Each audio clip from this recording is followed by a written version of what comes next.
wife is a total skeptic. She does not believe in the paranormal whatsoever and never has. But when I told her just a portion of today's story, specifically the part about the passenger in first class, you'll know when you get to that scene, she told me she was so intrigued by it. And I think the reason for that is in this story, as you'll see, there were so many witnesses, hundreds of witnesses. And so how could they all be making this up? But before we get into today's story, if you're a fan of the strange, dark, and mysterious delivered in story format, then you come to the right place because that's all we do, and we upload once a week. So if that's of interest to you, please invite the like button to come over your house for a Ouija board session, and then after everyone has their fingers on the pointer, ask if anyone likes the like button, and then casually push the pointer towards no. Also, please subscribe to our channel and turn on all notifications so you don't miss any of our weekly uploads. Okay, let's get into today's story.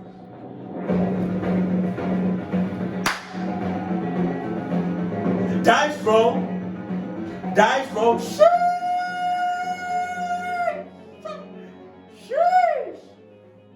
Around 8:30 p.m. on December 29, 1972, passengers inside of JFK International Airport in Queens, New York, heard over the intercom that Eastern Airlines Flight 401 to Miami was now boarding. About 30 minutes later, all 176 passengers, which included the 13 crew members, had made it on board, and then at that point, the 13 crew members began making their final preparations for takeoff.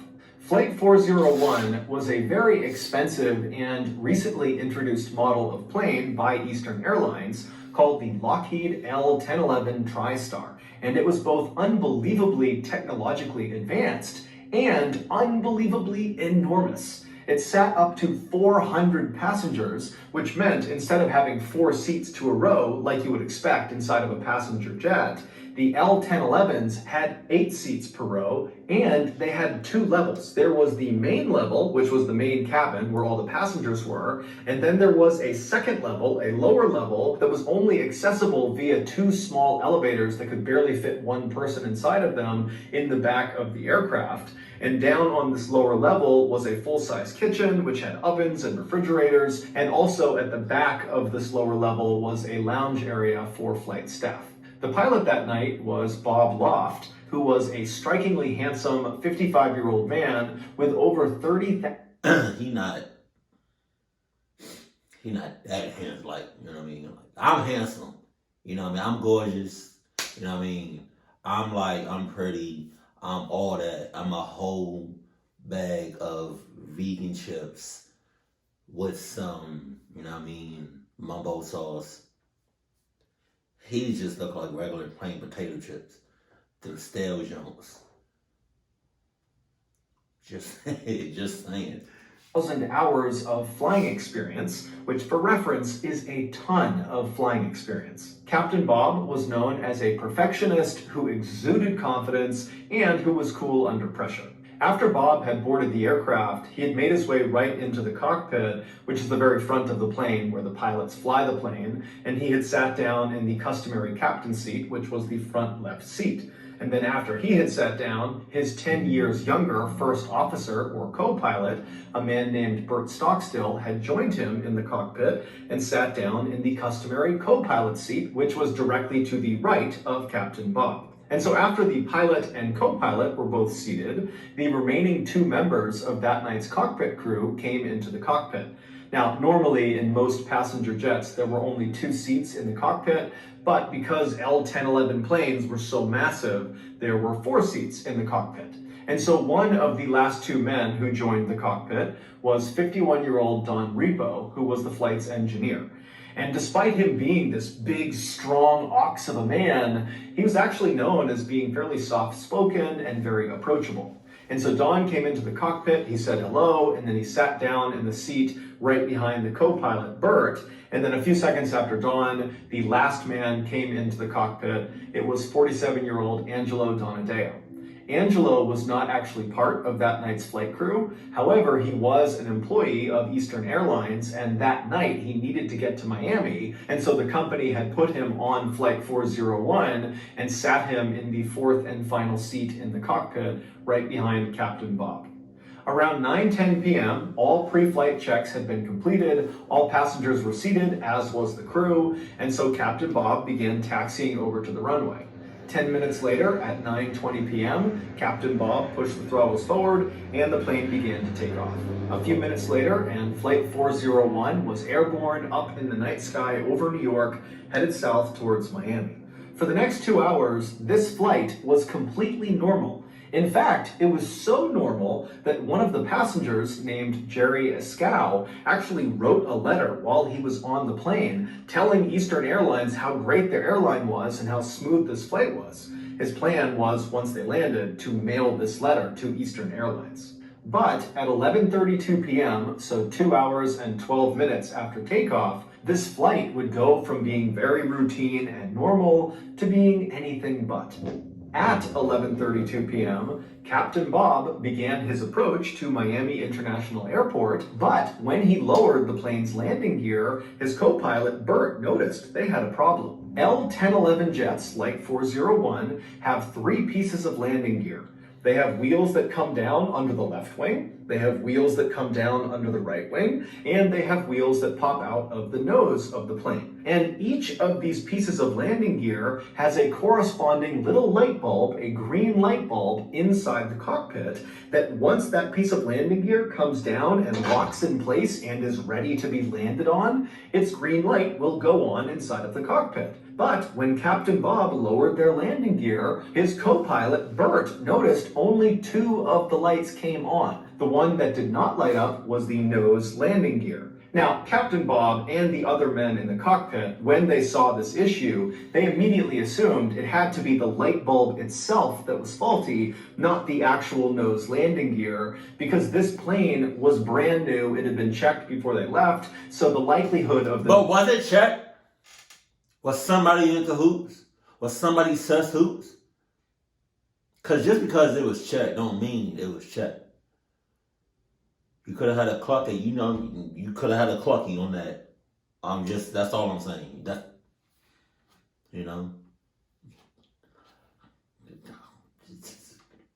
You had a clucky. You had a clucky and you didn't know it. And so now, everybody's clucked. Nose landing gear being faulty was incredibly slim. And so Captain Bob, while maintaining his approach towards Miami International, he retracted the landing gear, and then once it had come back into the plane, he just lowered it again, thinking this time all 3 lights would come on. But once again, once the landing gear was deployed the second time, still the nose landing gear light did not come on. And so frustrated, Captain Bob hopped on the radio and contacted Miami Air Traffic Control and told them that he could not confirm his landing gear was actually safe to land on, and so they would have to circle around for a bit in the sky and get it figured out. And so Miami Air Traffic Control acknowledged what Captain Bob said and then directed Captain Bob to fly out over the nearby Everglades, which is a massive wetlands area in Florida, and to stay out over the Everglades away from other traffic until they fixed the problem. And so once Flight 401 was out over the Everglades flying in a circular pattern, Captain Bob and his co-pilot set the plane to autopilot so that it would maintain a constant altitude of 2,000 feet and a constant speed of 200 miles per hour.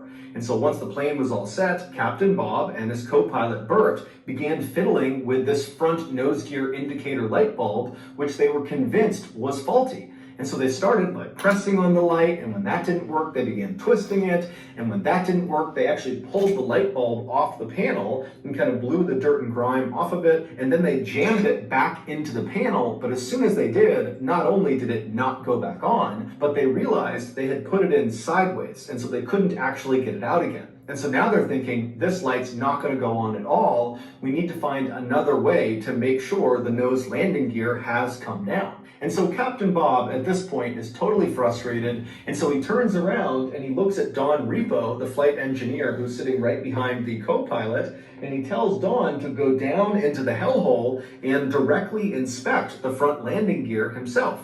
So the hellhole is a space right below the cockpit, and the way you get to it is through a trap door in the floor in the center of the cockpit. And then once down in the hellhole, there is this window that looks straight towards the front of the aircraft, where you could look out and actually see the front landing gear, and you could make sure it was down or not.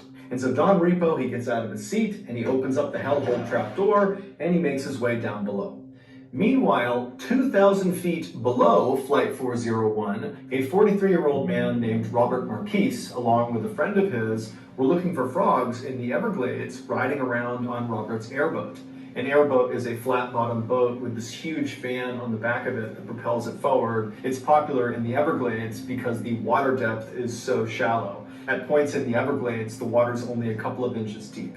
And so all around these two guys, it is totally pitch black out. There are no buildings or people for miles and miles and miles. Their only light source is Robert's headlamp. And so at some point, Robert turns off the airboat, and he and his friend are just standing in the middle of it, kind of scanning around on either side. And all around them, they can hear the sound of alligators growling and snakes and frogs moving about the tall grass.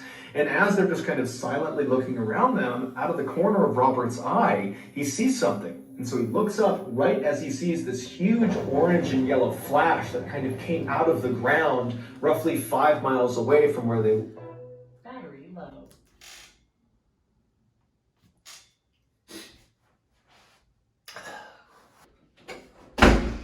Jesus. Roughly 5 miles away from where they were, and basically as soon as Robert saw it, this flash dissipated and it was just totally gone. And so he turned to his friend who had not seen this flash, and Robert said, "Hey, let's go investigate, let's see what that was." Wow. And so Robert fired... Wow. How about your ass go over there and check it out? I'm good. Right. Matter of fact, I'm going to just go ahead with you, because I'm literally surrounded by crocodiles, alligators, snakes, frogs, and God knows what else. So I'm going to go ahead with you. But any other location, your ass would have been going checking it out by yourself. And I would have been Gucci. I would have been good, chilling over here, not being a cluck ass. But hey, we got to be, when we going to be cluck asses, we both going to be cluck asses today. Up his boat again, and he began flying across the Everglades straight in the direction of where he saw this flash. And after 15 minutes of cruising at 40 miles per hour across this dark expanse, they reached the area where this flash had been, and Robert and his friend, they just could not believe what they were looking at. About 20 minutes earlier, back up inside of Flight 401, when Captain Bob turned around in his seat to tell the flight engineer, Don Repo, to go down into the hellhole, it's believed that Captain Bob nudged the steering wheel with his leg. And this little nudge was enough to disengage the plane's autopilot, which sent the plane into a gradual descent. But nobody noticed. Because, one, it was totally pitch black outside, the Everglades below them, there's no lights, there's nothing, and there was no moon that night. And so when they're looking out the window, there would have been no visual cues that they were going down, up, or anything. It just would have looked like a total void outside. And two, the descent they were now suddenly in was so gradual, it would not have felt like they were tumbling out of the sky. It would have felt like they were just cruising as expected. And three, all of the men in the cockpit were completely fixated on this light bulb problem. In fact, they were so fixated that when an alarm went off inside of the cockpit, telling them they had dipped below their intended altitude of 2,000 feet, they were now going down, nobody noticed. Wow. Although, to their credit, this alarm only sounded once, and it wasn't that loud. And so not long after Don Repo had gone down into the hellhole, the plane crashed into the Everglades. No one on board Flight 401, from the cockpit crew to the passengers to the other flight staff, had any idea they were in an emergency until they hit the ground. Wow. And when they hit the ground, the plane exploded, and that was what Robert Marquis saw when he looked up and saw that yellow and orange flash. And so Robert and his friend, they speed over to the crash site, and when they get there, they are the first ones there. And even though they're looking out and they can hear the sound of all these people screaming and crying and moaning, they can't see anything because the fire from this huge explosion was already out because the swampy wetlands had pretty much immediately extinguished it. And even though the plane had crashed into the ground at over 200 miles per hour, God. it had not struck the ground at a very steep angle, because basically the plane was in this gradual descent pattern and just kind of coasted until it hit the ground. And so that, combined with the soft, muddy ground of the Everglades, meant that the impact of the plane hitting the ground was not nearly as violent as other plane crashes were, and that ultimately saved lives. In fact, dozens of passengers survived the initial impact with the ground, but many of them were left with these horrible injuries, or they were trapped within the wreckage, or both. All right, Pinhead, your time is up. Who you calling Pinhead? Or they were trapped within the wreckage, or both. When Robert and his friend arrived at the edge of the crash scene, Robert lifted up his headlamp and began to scan, and he saw all these body parts sticking out of the ground, and then his... That's a sight to see. I don't know if I will ever get that image out of my head. If I was there, and I saw that, body parts, people moaning, crying, screaming, excruciating pain, bodies everywhere. Oh my God. I would not get that out of my head. That's traumatizing. I don't think I would ever even be on a plane after that. Jesus. Light rested on the first survivor he saw, and it was this man whose clothes had been completely burned off from the explosion. All he had on was just a little bit of his socks on both ankles. And this man was still strapped into the seat that he had been on the plane, and when the plane had broken up, his seat had fallen forward into the mud, pinning this man's upper body and most of his face under several inches of water. And so as Robert had scanned over with his light had hit this man's face, and he had looked up and pleaded with Robert and his friend to come get him before he drowned. And so Robert and his friend, they jumped off their boat and ran over to this guy and pulled the chair up and out of the water, saving this guy's life. But as soon as he was up and out of the water, Robert and his friend began hearing more calls from other people in the darkness screaming for help. Robert and his friend would do their absolute best to save as many people as they possibly could, but there was just too many people who needed saving and not enough time. About 30 minutes after Robert and his friend had arrived at the scene, the Coast Guard showed up in helicopters, and they, along with Robert and his friend, would spend the entire night pulling as many people to safety as they possibly could. By the time the sun came up on the following day, there were no other survivors left to save. All told, 99 people perished and 77 survived. Amongst the dead were Captain Bob Loft and his co-pilot Bert Stockstill and their flight engineer Don Repo, who had gone down into the hellhole. Amongst the survivors was Angelo Donadeo, the fourth man in the cockpit, as well as Jerry Ascow, the man who ironically had written that letter to Eastern Airlines saying how wonderful that flight had been. A major investigation following the crash would confirm that the reason Flight 401 went down was because of a number of factors, most notably human error. The investigation would also confirm that the nose landing gear was working perfectly fine. The light bulb not coming on was a result of the light bulb being burned out. Following the investigation, Eastern Airlines would make every effort to compensate both the survivors of the crash and also families of those who were killed in the crash. Eastern Airlines would also make major changes to their training for their pilots and co-pilots and anybody that was ever going to be in the cockpit to ensure this type of disaster never happened again. But this was not the end of the story for Flight 401. What? It's an ad.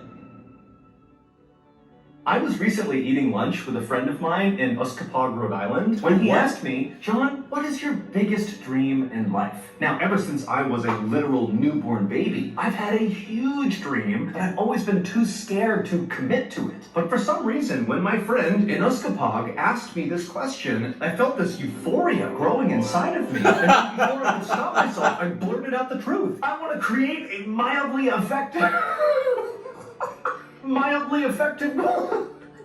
I want to make a mildly effective cold medicine made exclusively out of Egyptian fire ants. And then before my friend could react to this revelation, I turned and leapt head first out the glass window.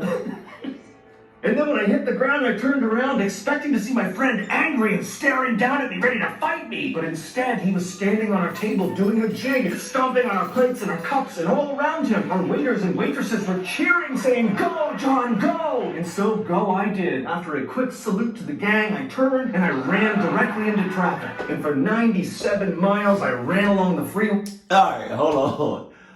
Oh my God, yo, I'm the one to like skip over ads, right? I've done that before in my reaction, just skip over ads before, but like, I don't know, MrBallen is just such a great like entertainer, and I love how he puts, I love how he does his ads. It's so funny. Oh my God. His ads are the ones I do. I don't think I skip over. If I do, it's probably like, once in a blue moon, but you know what I mean? Oh my God, that shit was hilarious. Until I got to Chicopee, Massachusetts, where I climbed up into a tree and I fired up my coal-powered laptop and I got to work on my business plan. Pretty quickly, I learned putting together a mildly effective cold medicine made exclusively out of Egyptian fire ants was going to be very time-consuming. And so where would I find the time to eat? And that's when I discovered HelloFresh, an amazing meal service that sends incredible food right to your doorstep. So if your schedule is packed this fall with school, with work, or with developing your own fire ant-related products, then let HelloFresh take care of your meals. They have a weekly selection of 30-plus recipes and 70-plus convenience items, including vegetarian, pescatarian, and fit and wholesome meals, which make it easy to stick to your goals. HelloFresh is also up to 72% cheaper than dining out at a restaurant or going grocery shopping. So, if you're like me and plan on spending the fall in adult diapers chained to a chair working non-stop on your coal-powered computer, or you're just regular busy, then give HelloFresh a try. Go to HelloFresh.com and use code MrBallen16 for 16 free meals across 7 boxes and 3 free gifts. Again, that's HelloFresh.com and use code MrBallen16 for 16 free meals across 7 boxes and 3 free gifts. Okay, back to the story. Oh, I farted, sorry. For almost 3 years after the crash, hundreds of Eastern Airline employees began to experience a terrifying phenomenon. Now, at first, many of these employees were going to their superiors and reporting what happened to them, but very early on, Eastern Airlines made it clear that they didn't want anybody to talk about this. Anytime an employee made one of these reports about this phenomenon, they were either sent to the psychiatrist or they were just fired. However, despite this intense pressure from Eastern Airlines to their employees to be quiet about what was going on inside of their ranks, there were still some very brave employees who had firsthand experience with this terrifying phenomenon who still came forward and told their stories to the press and to journalists. They just did it anonymously.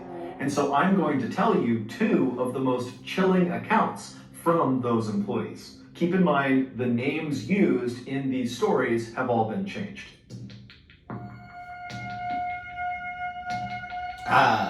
In March of 1973, so 3 months after Flight 401 had crashed in the Everglades, an Eastern Airlines flight attendant named Ginny was assigned to a flight from New York to Fort Lauderdale, Florida. Working with her on this flight was her very close friend and fellow flight attendant, a woman named Denise. Neither of these 2 women were on Flight 401 when it crashed.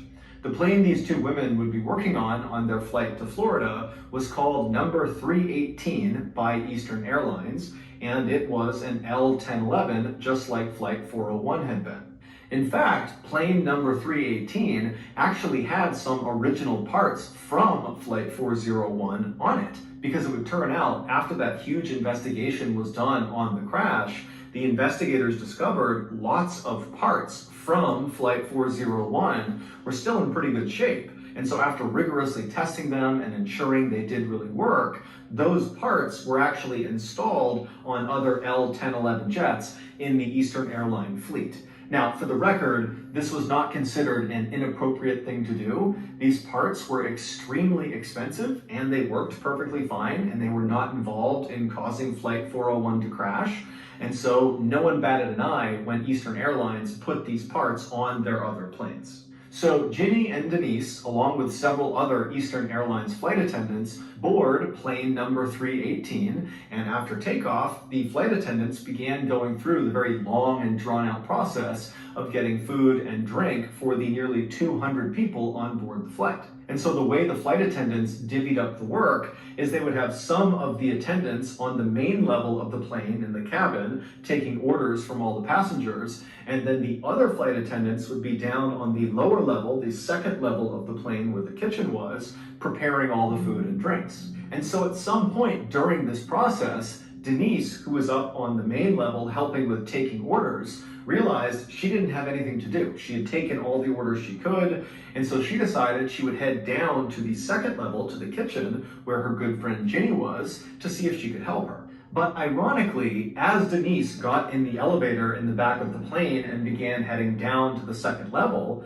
Ginny, who was on the second level, discovered she did not have anything to do. She'd already prepped her cart, and so she had gotten into the other elevator and began going up to the main level to see if Denise needed any help. And so the two women literally passed each other in their elevators, but didn't see each other.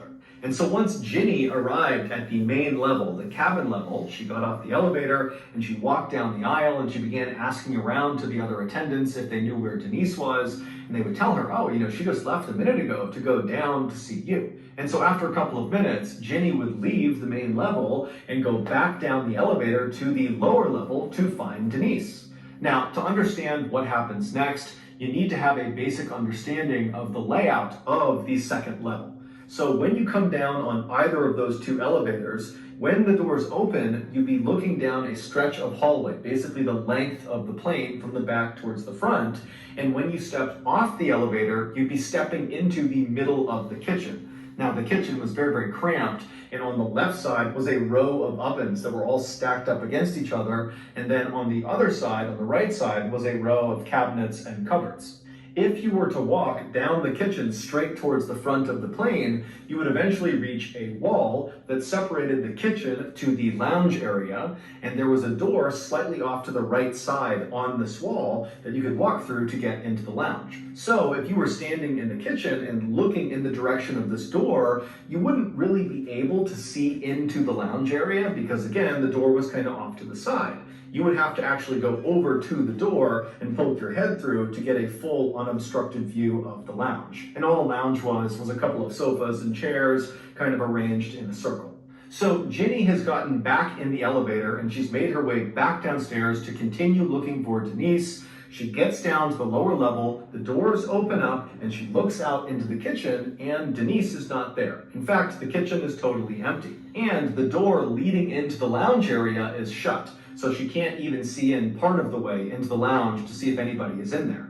But the second Ginny stepped off the elevator into the kitchen, she immediately had this powerful sense that Denise was definitely down there somewhere on the second level with her, probably in the lounge area that she couldn't see. And because Ginny felt so confident that Denise was down there, she actually didn't start by calling out for Denise or walking to the door, opening it up, and looking into the lounge to make sure Denise was there. Instead, Ginny just turned to the left and went to the ovens and began preparing food for the attendants upstairs.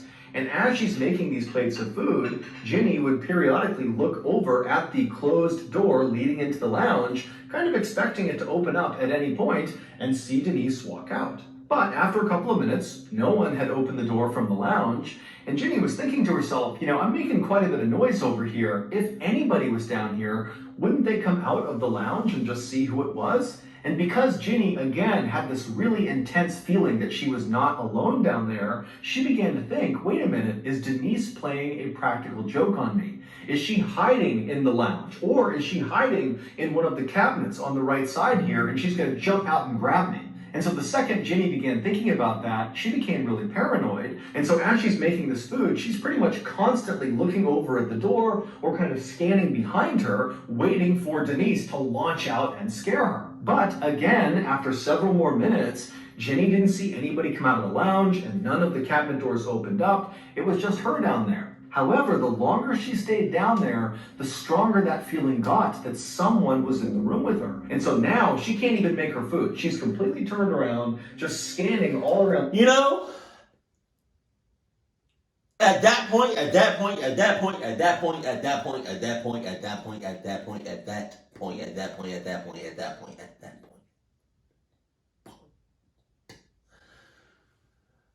you just say, like, damn the food, you know what I mean? Like, if you feel like somebody's with you and nobody physically comes out, but that sensation, that urge, that feeling is getting stronger and stronger, get the hell out of there. Please. Please. Jesus. Kitchen, really at this point, hoping Denise jumps out to scare her. And when Denise didn't do that, Ginny just began walking over to the door that would lead into the lounge. And so when she reached the door, her heart was racing like mad. She reached down to the handle, she turned it, she pushed it open, and she poked her head in real quick, and there was no one in the lounge. But immediately, the second her head was in that room, that feeling that someone was down there with her spiked, and she got chills all over her body. And she ran into the back of the lounge and looked behind all of the chairs and sofas, praying at this point that Denise was going to be down there. But after looking all over the back of the lounge, there was no one there. And so finally, Ginny turns around and she's totally racked with fear. Because now she's on the very far end of the lounge. There's no one in the lounge. She knows there's no one in the kitchen. And here she is still getting that sensation that she was not alone down there. But she has to go all the way back across the lounge, through that door into the kitchen to get back to the elevator so she can escape. And so Ginny almost instinctively moved immediately to the left side of the lounge and put her back up against the wall to make sure no one could be behind her. And then she began slowly inching her way along the left wall towards the door that was now open that would lead back into the kitchen. And as she's slowly shimmying along, her view of the kitchen is getting bigger and bigger and bigger. And the whole time she's thinking, I'm going to see someone in the kitchen because this sensation that someone is down here with me is not going away. Think about this. That's crazy. To actually have a feeling, a sensation that something or somebody is with you or watching you. To have a feeling so strong that somebody is with you, I'm getting emotional because, like, that's crazy. To actually feel somebody with you and nobody's physically there. Come on, that's stupid. Come on. But when she finally gets to the door and crosses into the kitchen, there's still no one there. And so she makes a run at that point to the elevator. She starts hitting the button. And as she's hitting the button, she's turning around. And she has that awful feeling that someone's right behind her. And then finally the car comes down. She hops inside the elevator. She shuts the doors. She hits the button. And she begins going back up. When the elevator cart got back to the main level and the doors opened again, Ginny almost knocked over the flight attendant that was standing right outside of it, a woman named Mildred. And after Mildred and Ginny kind of regained their balance, they both looked at each other, and Mildred could see very clearly that Ginny looked horrible. She was totally pale, she was sweating. And so Mildred said, "Ginny, are you okay? What's going on?" And Ginny would just say, I don't know. I can't tell you what's going on. I don't know. But Mildred, instead of asking follow-up questions, just said, "Ginny, you need to come with me." And so Ginny would follow Mildred, who led them back around behind the elevators to the space in the back of the plane, kind of out of view of the passengers. And there, Ginny would find Denise. And Denise looked pale as a ghost. She was sweating and looked totally shaken up. It would turn out when Ginny left the lower level for the first time to come up to the main level to look for Denise, and then learned that Denise was not up there, that Denise had actually gone down to look for Ginny. in those few minutes that Ginny was up on the main level before she went back down again to continue looking for Denise, Denise was on the lower level. And Denise would say when she got off the elevator into the kitchen, there was no one down there, but immediately she believed Ginny had to be down there because of the strong sense that she was not alone down there. However, when she opened up the door to look into the lounge, she didn't see anyone and it totally spooked her. She shut the door, she ran back to the elevators, and she went back upstairs. And as she was going up in her elevator car, who, once again, passed her in the other elevator car? Ginny. And so once again, the two women did not see each other. And so these two women, who had never experienced anything like this before in their lives, had nearly identical experiences, totally independent of each other, just a couple of minutes apart in the exact same space. It was just too many coincidences for them to totally write it off. And so that was a big reason why they felt like they had to come forward with their information.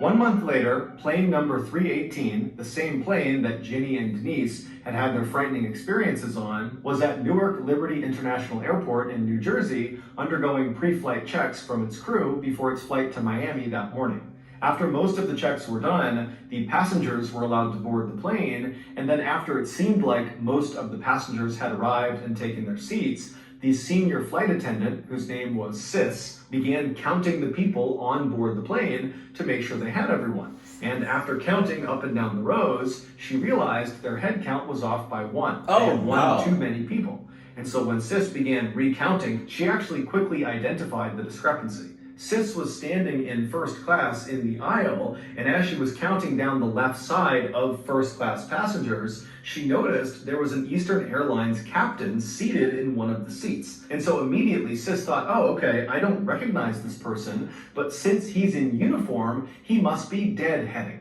Deadheading is a fairly common practice for airline employees where if they need to be on a particular flight but are not physically at the origin airport, they will just hop on another company flight that happens to be going to the airport they need to go to. And at least in the 1970s, it was not uncommon for employees not necessarily to tell the flight staff until they were literally on the plane, because these employees would just check the manifest, see if there were openings, and then climb on board. And so Sis assumed that was exactly what this man had done, and that was why he was unaccounted for, and it was why they had this extra person. And so she just needed to get his name to account for him. And so Sis turned and took a couple of steps until she was right in front of this guy who was still just seated looking straight ahead, and Sis introduced herself and asked him if he was deadheading. But the captain just continued to stare straight ahead and didn't even seem to register that Sis was talking to him, despite the fact that Sis was right on top of him and speaking very, very clearly, and nobody else was talking. And so Sis, who was aware of the fact that this guy clearly should have heard her... If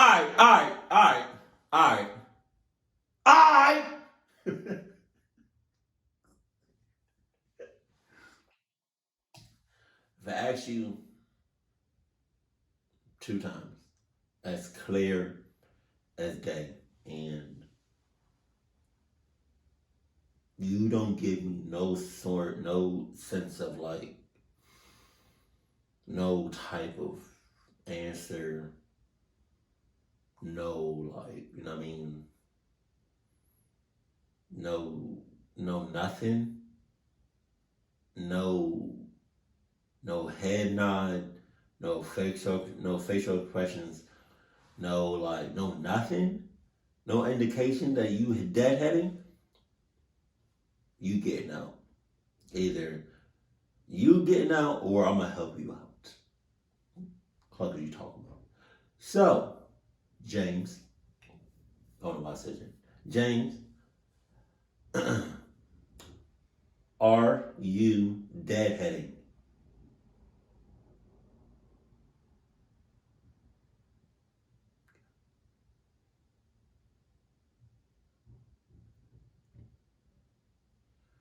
I already asked him. I'm gonna ask him again. I'm gonna ask him one more time. If we don't, I'm gonna yeet his ass out the window.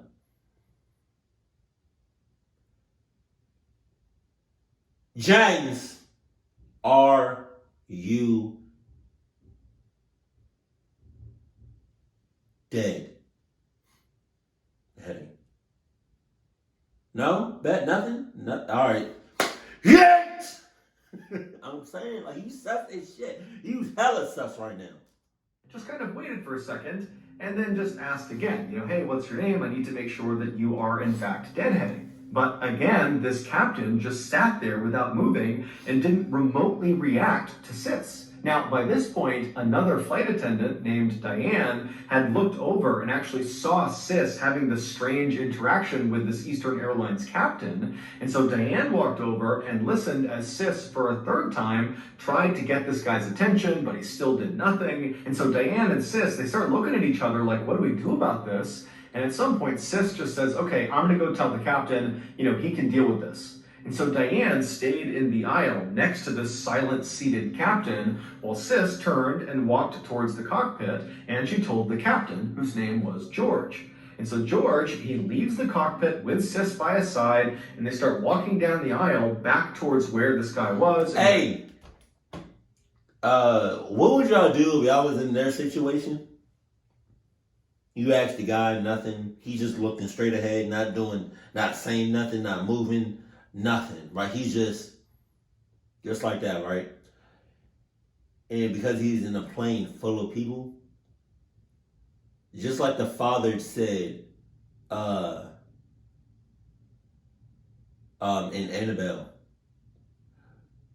what would you do if you was like one of the flight attendants or just one of the passengers, and all of a sudden you just heard from this guy. Mind you, he didn't say nothing yet, but he says, as clear as day, loud as hell.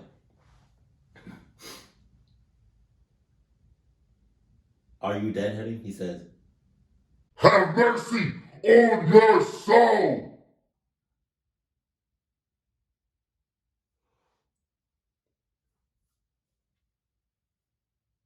if we're not already out the sky,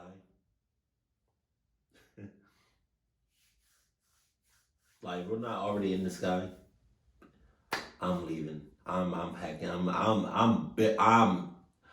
know if I'm even getting my stuff. You didn't say nothing for 30 minutes. All you doing is this?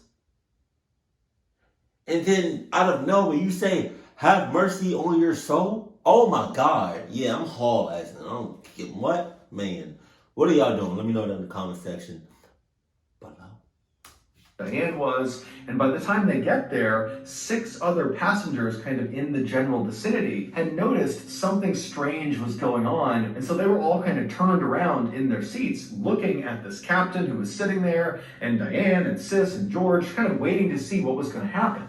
And so George and Sis, they walk right up alongside Diane and this seated silent captain, and George immediately crouched down to get a good look at this guy's face. Because again, this captain is just looking straight ahead with a hat on, and so no one had really looked at him yet. And so George kneels down, and he sees this guy's face for the first time, and he falls over and goes, oh my God, that's Bob Loft. The same Bob Loft who had... Wait a minute now.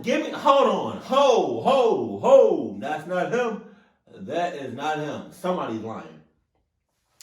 Unless that's the real one, or what the hell? Hold on. Died on Flight 401, the captain of Flight 401. George had known Bob really well and knew exactly what Bob looked like. But before Bob, Sis, Diane, or the 6 other passengers that were all watching could do anything, the seated, silent captain that looked exactly like Bob Loft vanished into thin air. You're lying. You're lying. You're lying.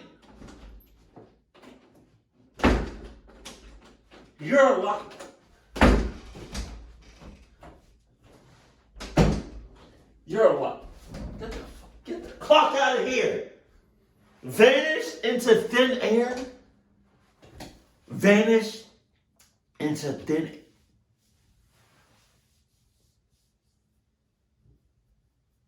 And almost everybody saw that. Get the clock out of here. right in front of all of them. And immediately, these 6 passengers on board the flight that saw this happen became hysterical. They could not understand what they had just seen. People are screaming and crying, and George, Diane, and Sis, they were very shaken at what they saw, but they knew they were in charge of this flight. And so they tried to calm down the passengers, but then very quickly... Calm down? Somebody just vanished in front of my eyes. You talking about calm down? What the hell? I'm not calming down shit. They organized a search of the plane because they're telling themselves, no one can just disappear into thin air. This guy has to be somewhere on the plane. And so for over an hour, the passengers were told to stay in their seats and were told to stay calm while the flight crew searched every... Yo, when I tell you my heart when it went in my ass, sometimes I'll be forgetting that we're in a new house. No. Okay. Sometimes I'll be forgetting that we have cats. And they're so fucking quiet. And I'm watching something that's paranormal. And then, on top of that, we live in a new, we just moved in a couple days ago. So I was, oh God. So when I heard that door open, I thought it was rats. I thought it was gonna be over. Shit. Crevice, every nook and cranny of this flight to see if they could find this guy, but they never did. And so after a very long delay, plane number 318, along with its very shaken up passengers and flight crew, eventually rumbled out onto the runway and took off. Are you When dead they ass? landed in Miami, the first thing George, Diane, and Sis all did is they went in and filed a report about what they had seen, about this vanishing person. But Eastern Airline didn't do anything about their reports. In fact, the logbook where these reports were kept was conspicuously missing a couple of weeks later when some other employees of the airline heard about this vanishing person and wanted to read the reports themselves. And when these employees went to their superiors and asked if they could get this logbook, the answer from the top was George, Diane, and Sis never filed those reports. There was no vanishing person. This whole thing is a bunch of crap. But George, Diane, and Sis all said, we filed those reports, and apparently some other pilots within Eastern Airlines had actually seen the reports before the logbook went missing, and they would tell other people that what they read was terrifying. Over the next 2 years, there would be an astounding number of other totally unexplainable events that took place on other planes within Eastern Airlines' fleet. However, the strange events only occurred on L-1011 jets that had parts on them from the crashed Flight 401. Some of these unexplained events included more sightings of the silent seated captain who looked just like Bob Loft. And in fact, one of those sightings was by an Eastern Airlines executive who, after seeing this captain vanish into thin air right in front of him, the executive freaked out and ran off the plane and demanded the plane be searched top to bottom. But like the last search, nothing was found. On another occasion, the catering company that loaded food directly into the second level of these L-1011s, basically right into the kitchen, one of their staff spotted a man wandering around the lower level that looked just like Don Repo, the flight engineer from the doomed Flight 401.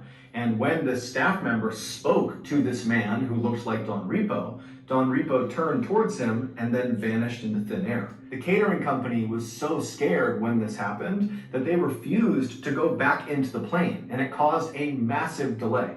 On another flight, on board plane number 318, the pilot and co-pilot began hearing banging coming from the hellhole, and when the pilot got up and opened up the hellhole and went down below and shined his light, he didn't see anything, but when he went to climb back up into the cockpit, he looked up, and standing in the cockpit was once again Don Repo looking straight down at him, who then promptly vanished right in front of him. Jesus. On another flight, a female passenger in coach who had been quiet the entire flight suddenly began screaming hysterically. And when they went up to her and asked her what was wrong, she was pointing at the seat next to her and said a man had suddenly appeared right next to her. He did not walk in, he just appeared next to her, and then when she began screaming, he vanished right in front of her. This woman was so upset that when they landed finally in Phoenix, Arizona, she had to be restrained in a straitjacket when they pulled her off the plane. But as terrifying as all of these events were, there was at least one instance where these apparitions appeared to be helpful to the people on the plane. One captain said he walked into the cockpit, and standing in there was flight engineer Don Repo, and Don promptly told the captain about a specific malfunction in one of the engines before Don vanished in front of this captain. Now, this captain was horrified at what he had just seen, but he did actually go down and have that engine looked at, and sure enough, the malfunction that Don Repo said it had. Then finally, in 1974, all of these strange events just came to an abrupt stop. Now, no one knows exactly why, but in 1974, Eastern Airlines, despite telling the world they didn't believe any of the reports of these strange happenings on their planes, despite that year, they went into every single one of their L-1011 jets, and they removed any parts that had been placed on them from the crashed Flight 401. Despite the fact none of those parts were faulty. They were removing perfectly good parts, and they never gave a reason. And after they did that, all the sightings just stopped. Jesus. I'm shitting myself. I don't know about y'all, but if I was on that, was it 30 something, that other plane that used the parts from 401, and if I ever saw somebody vanishing right in front of my eyes, I'm shitting myself. Then I'm passing out, waking up, passing out again, waking up on repeat for at least 10 times. Oh my God. And again, it's like if you have a strong sensation that somebody's watching you or somebody is, within your presence, get the hell out of there. Especially if that feeling doesn't seem right. Oh my God.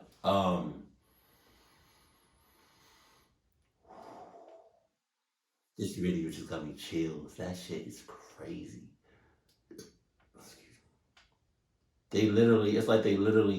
Like their souls or spirits was attached to that plane 401.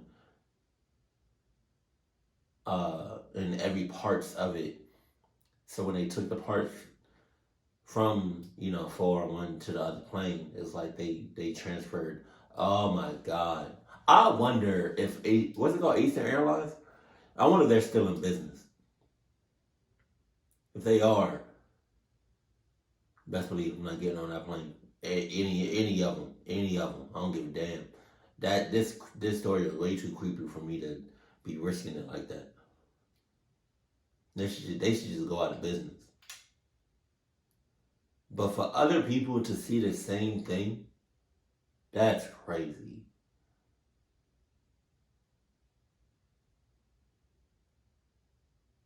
Oh my God. And to see somebody as clear as day that died, Jesus. But keep it cool, keep it classy, and I love you, stay happy, my family.